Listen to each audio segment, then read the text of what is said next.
कोल्हापूर शहराच्या हद्दवाढीचा प्रश्न आता चिघळला आहे. हद्दवाढ कृती समितीच्या बॅनरबाजीनंतर आता आक्रमक पवित्रा वापरत हद्दवाढ विरोधी कृती समितीने ही बॅनरबाजी सुरू केली आहे. रविवारी पाचगाव येथे हद्दवाढीला विरोध करणाऱ्या गावातील सरपंचांची बैठक पार पडली. या बैठकीत हद्द वाढल्यास रस्त्यावरची लढाई लढू असा इशारा देण्यात आलाय.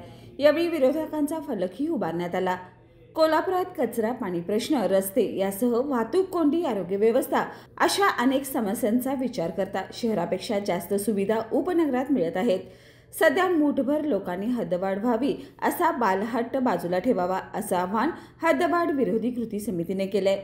यावेळी बोलताना हद्दवाढ विरोधी कृती समितीचे अध्यक्ष मधुकर चव्हाण म्हणाले, 46 वर्षात 1 इंचही हद्दवाढ झाली नाही. याला जबाबदार कोण हा प्रश्न सर्वत्र चर्चेस येत आहे. मात्र शहरात देण्यास ग्रामीण लोकांचा विरोध का आहे याचाही विचार करणं आवश्यक आहे.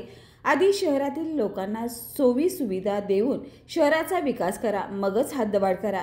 पाचगावच्या सरपंच प्रियंका पाटील यांनीही आक्रमक भूमिका घेत आपली प्रतिक्रिया दिली आहे.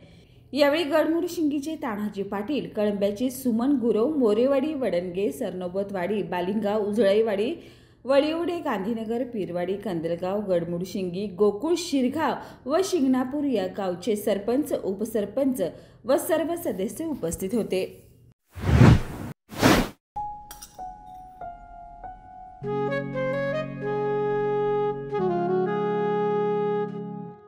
बाबा, आज येताना बासुंदी घेऊन या ना. अगं, कालच आपण आईचा वाढदिवस होता म्हणून आणली होती ना. ऐकलं, गोकुळची बासुंदी पुन्हा खावीशी वाटतेय. खरं सांगू, मलाही खावीशी वाटतेय.